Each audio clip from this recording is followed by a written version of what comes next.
Hoje estou aqui para responder algumas perguntas que tenho recebido nas minhas redes sociais. São perguntas muito interessantes. Em alguns casos, em algumas redes sociais, a gente tem pouco tempo para responder. Então, esse vídeo foi feito com muito carinho para a gente responder tudo nos melhores detalhes para você. Por que temos dificuldade de falar de sentimentos? Vou dar dois motivos principais. O primeiro deles é que a gente tem uma certa dificuldade para nomear o que a gente está sentindo, né? Então, saber exatamente o que é que a gente está sentindo em relação a algo. Porque muitas vezes as emoções estão misturadas, então isso gera uma certa confusão, né?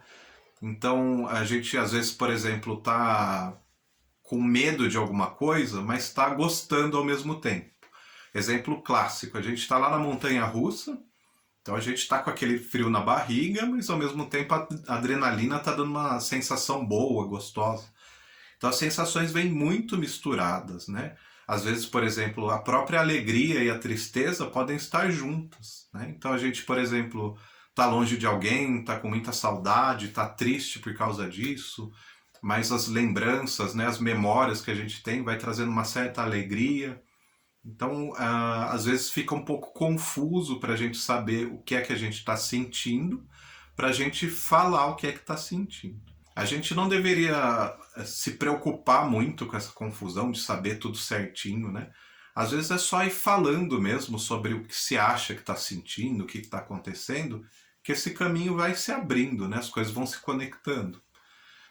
Mas também a gente não pode perder de vista que falar de sentimento sempre gera compromisso. Olha que coisa importante. Por exemplo, se a gente fala que gosta muito de alguém, a gente automaticamente está se comprometendo com uma série de relações, né? Ou pelo menos a gente acha que está se comprometendo com uma série de relações. Então é como se os sentimentos também tivessem muitas vezes que ser guardados para sempre, ou então a obrigação, né, o dever que falar sobre os sentimentos gera em muita pessoa, vai ser o que vai dar essa dificuldade para se falar sobre eles. Então pensando assim, se eu guardar para mim esses sentimentos, eu não fico refém daquilo que eu disse. Minha filha faz birra e grita. O que eu devo fazer? Aposto que essa é a dúvida de muita gente que vai acabar vendo esse vídeo. Vou te dar algumas dicas importantes para lidar com isso. Primeiro é entender que faz parte do jogo, né? Criança não tem maturidade emocional para lidar com as frustrações, então se ela quer muito algo, ela entende que tem que ser atendida naquele mesmo momento. Não significa que a gente não tenha que fazer as nossas pontuações, colocar as nossas regras e fazer a criança obedecer. Então, falando de colocar essas regras, o primeiro ponto importante é ter um combinado entre as pessoas que estão cuidando da criança para que uma pessoa não interfira no que foi falado pela outra, tá? Então, por exemplo, assim, tá lá numa loja, aí a criança viu um brinquedo e ela quer. Aí você diz para a criança que não vai comprar. Aí a criança tá dando aquele espetáculo, tá fazendo aquela birra, aí chega outra pessoa e fala: "Ah, mas tudo bem, né? Vamos comprar, vamos fazer". Põe um pano quente, né? Dá uma apaziguada. Então ela tá tirando do contexto daquela primeira pessoa que colocou a regra. É importante isso porque assim, a criança vai precisar desenvolver como se fosse um espaço interno, né, para poder aguentar a frustração, para aprender a lidar com isso. Então, se um põe de castigo, o outro tira. Se um fala que não vai comprar, o outro fala que vai comprar, acaba gerando uma confusão e a criança tende a acreditar que ela sempre tem que ser atendida. Tá? Então, primeiro ponto, ter esse combinado entre as pessoas que cuidam para se falar uma única língua. A gente não precisa concordar sempre, né? Às vezes o pai e a mãe não têm a mesma opinião sobre um assunto, mas combinar assim de segura, não fala, deixa aquela intervenção acontecer. E depois, se precisar, conversem entre vocês, né? Tentem chegar num combinado, mas é importante um não tirar a autoridade do outro na frente da criança. Tá? Segundo ponto, não ficar discutindo, explicando explicações gigantescas, né? Como se a gente tivesse com culpa, querendo justificar por que não vai fazer algo. Porque senão ela também sempre vai carecer muito dessa explicação, que pode ser que você não queira dar, não tenha tempo para dar sempre, tá? Então, assim, faz valer. Se não pode, não pode. Ela vai ter que desenvolver um espacinho para essa frustração, tá? Sem pressa, com tranquilidade.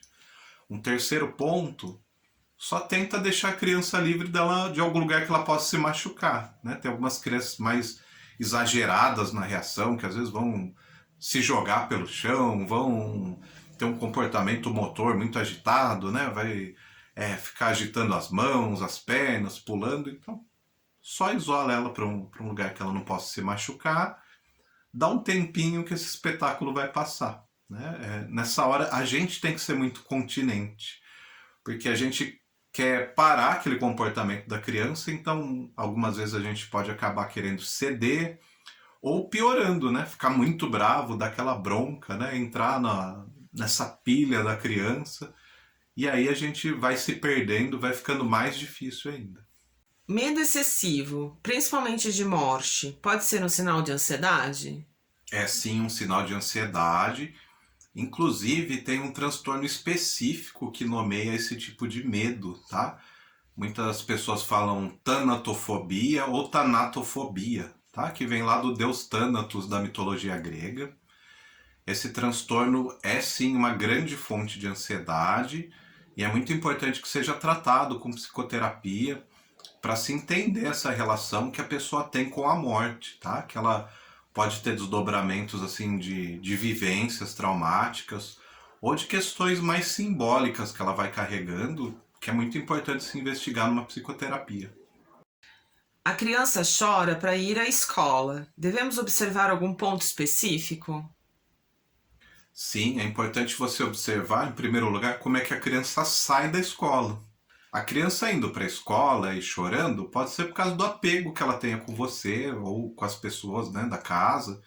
Então ela vai se sentindo mal porque ela está abrindo mão desse apego que ela tem. Agora, se a criança sai da escola e está bem, está feliz, está sorridente, está dando tchau pro pessoal lá, dá um indício assim mais forte de que ela está bem na escola, que a escola é um ambiente que ela gosta, que está tudo tranquilo. Se ela sai da escola de uma forma que não está bacana, percebe que ela está mais tristinha, mais amuada ou mais agressiva, aí pode ser que essa adaptação dela na escola não esteja muito legal, não esteja bacana.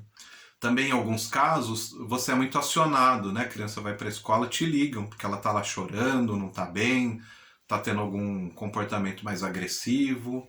Então, tudo isso pode ser um sinal de que ela não está bem adaptada na escola. Se ela está saindo bem da escola, mas você ainda não tem muita certeza, uma sondagem assim básica, bem lúdica e legal que dá para fazer em casa é brincar de escola com a criança. Seja bem espontâneo, fala vamos brincar de escolinha, né? Pega os bonequinhos, as bonecas da criança, põe ali, finge que é o contexto de escola dela e pede para ela ir falando, vamos brincar que é escola, quem que é a professora, quem que são os coleguinhas, né? Vai pondo os nomes. Deixa ela representar. A criança, pelo lúdico, ela conta muito pra gente de como que são essas relações dela. Tá? Então é importante observar esses pontos, principalmente. O que é distimia? Qual é a melhor forma de tratar? Distimia é um tipo de depressão, mas é um tipo específico que é uma depressão mais longa. É uma depressão que vai ter que persistir por pelo menos 2 anos. E ela é considerada pela psiquiatria como uma depressão crônica, que vai estar sempre acompanhando a pessoa durante a vida dela. A melhor forma de se tratar a distimia é com a psicoterapia e também aliado ao tratamento psiquiátrico. O uso de medicação junto com a psicoterapia é importantíssimo para se tratar a distimia. Como explicar para uma pessoa com toque que ela precisa continuar na terapia? Primeiro, dando um contexto muito breve. A pessoa que tem toque, ela vai ter aquela repetição, né, o comportamento ali obsessivo, compulsivo, porque isso gera um apaziguamento para a ansiedade que ela sente. Então a pessoa com toque, então ela vai ter, por exemplo, um padrão de organização muito grande, ou um comportamento repetitivo, né, como ou a pessoa, por exemplo, que precisa se certificar muitas vezes que ela fechou a porta, que trancou a porta. Esse tipo de comportamento, ele vai acalmando a ansiedade da pessoa. É como se ela ficar repetindo esse comportamento fosse a única forma de lidar com a ansiedade, que ela nem sabe dizer de onde vem e por que vem. É interessante também que normalmente a pessoa que tem toque, ela sente que é irracional, que é desproporcional tudo que ela está fazendo. Mas ela não consegue se livrar dessa compulsão, né? Porque realmente é a única forma que ela vê de lidar com essa ansiedade que vem de dentro.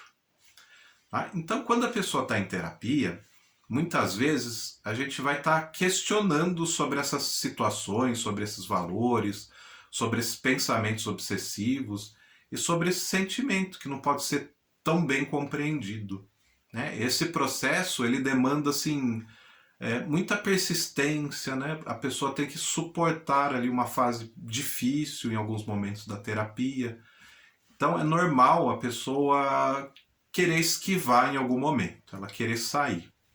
O que ajuda a fazer a pessoa compreender é a gente não ficar culpabilizando, né, a pessoa, falando que ela tem que fazer, porque senão ela não vai sair daquilo e etc.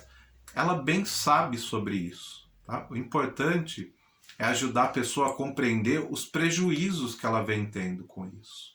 Né? Isso ela é bem capaz de ver e às vezes com uma ajudinha, né, com uma fala bem colocada, ela consegue levar em melhor consideração. Então, por exemplo, quem tem toque sempre vai sofrer muito em relação ao tempo. A pessoa passa muito tempo fazendo essas obsessões compulsivas, né, para apaziguar essa ansiedade, e ela acaba perdendo tempo para fazer outras coisas preciosas para ela. Então, ela entender que ela pode arrumar uma forma efetiva de lidar com isso, né, que ela possa ter uma vida mais proveitosa nesse sentido de tempo, já é uma boa dica, um bom começo.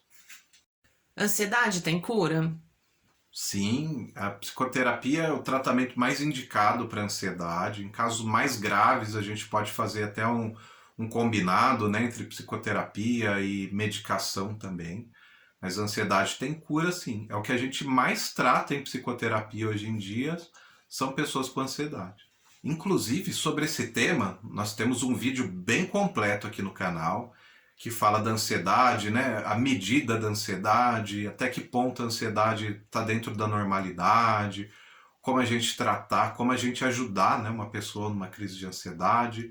Se você tiver um pouquinho mais de curiosidade, confere aí com a gente. Meu filho tem 2 anos e não fala. Isso é normal? É uma idade normal da criança começar a falar, articulando pelo menos algumas sílabas, algumas palavras, frases curtas. Mas há algumas exceções que a gente ainda pode entender dentro da normalidade, tá? Tem que dar uma olhadinha no histórico todo, né, da criança.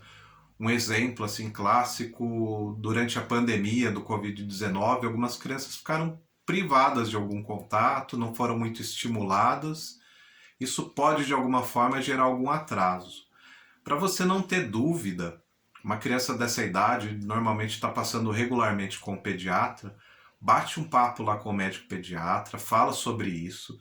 Se você tiver disponibilidade, é muito bacana conversar com uma fonoaudióloga e ela pode te orientar, pode avaliar isso direitinho.